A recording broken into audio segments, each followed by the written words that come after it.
I'm Cathie Martin. I'm Professor at the University of East Anglia and a group project leader at the John Innes Centre here in Norwich in the UK, where I've been for the last almost 40 years.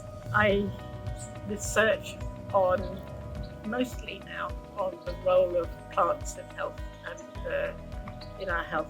So mostly focusing on food and nutrition. And working at the John Innes Centre has been wonderful. I remember the first week I arrived, it was a revelation that one could use your imagination and really think about science in a completely different way to the way I'd been used to as a postdoc in the university. But I think working here has really allowed me to focus on things that I find interesting. At a certain point, I started wanting to make my science relevant so that my mother would understand what I was talking about. And I think that probably has been where I've gone. I want to do stuff that's of interest to the general public and will benefit them. So I'm very interested in the benefits that you can get from eating a plant-rich diet.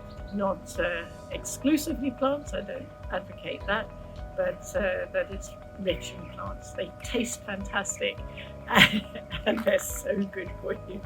So my research at the moment is focused on vitamin enrichment in tomato, so trying to make tomato even more of a superfood than it is at the moment. We're doing vitamin C and vitamin D, and I think that's really interesting.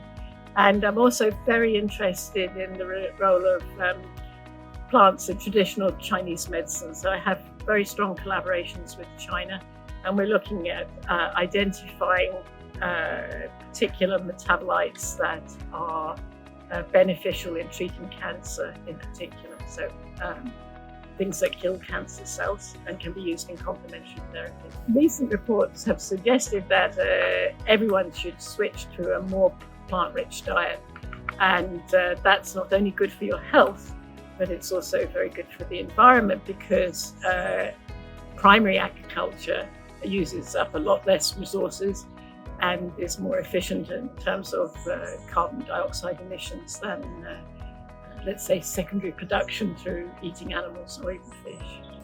I don't want to see the abolition of agriculture. I think we need agriculture, and I don't want it to be totally tech-driven. I'd like it to be still out there, but in more harmony with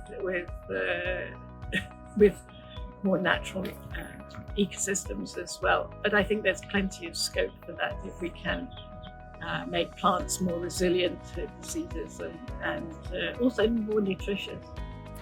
We're trying to do certain things, whether it's working with an orphan crop in Africa to remove toxins, or a relatively high-yielding model crop like tomato. And there are objectives that you want to reach, and there are different techniques that you can use to get there. And I would always use the most appropriate technique to get the result that you want. So some things you can't do by breeding because there isn't the variation available to do that. In the case of grass pea, the orphan crop that we work on in Africa, to do it by genetic modification, to remove the toxin by genetic modification, would be a nightmare, because you'd be tied up in regulation for years and years and years and never get your product out there. If we do this by mutagenesis or by screening natural diversity, we can get an improved crop out to farmers within a few years. In tomato, we made these purple tomatoes, which have some health benefits.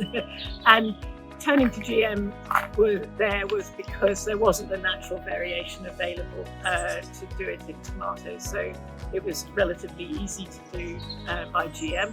And we were able there to show that in a crop, in a food that doesn't normally make anthocyanins, if you add anthocyanins, then you have amazing health benefits, for at least for animals that eat it. So it's basically providing you have a control and the GM can help you have something that you can test against in a whole food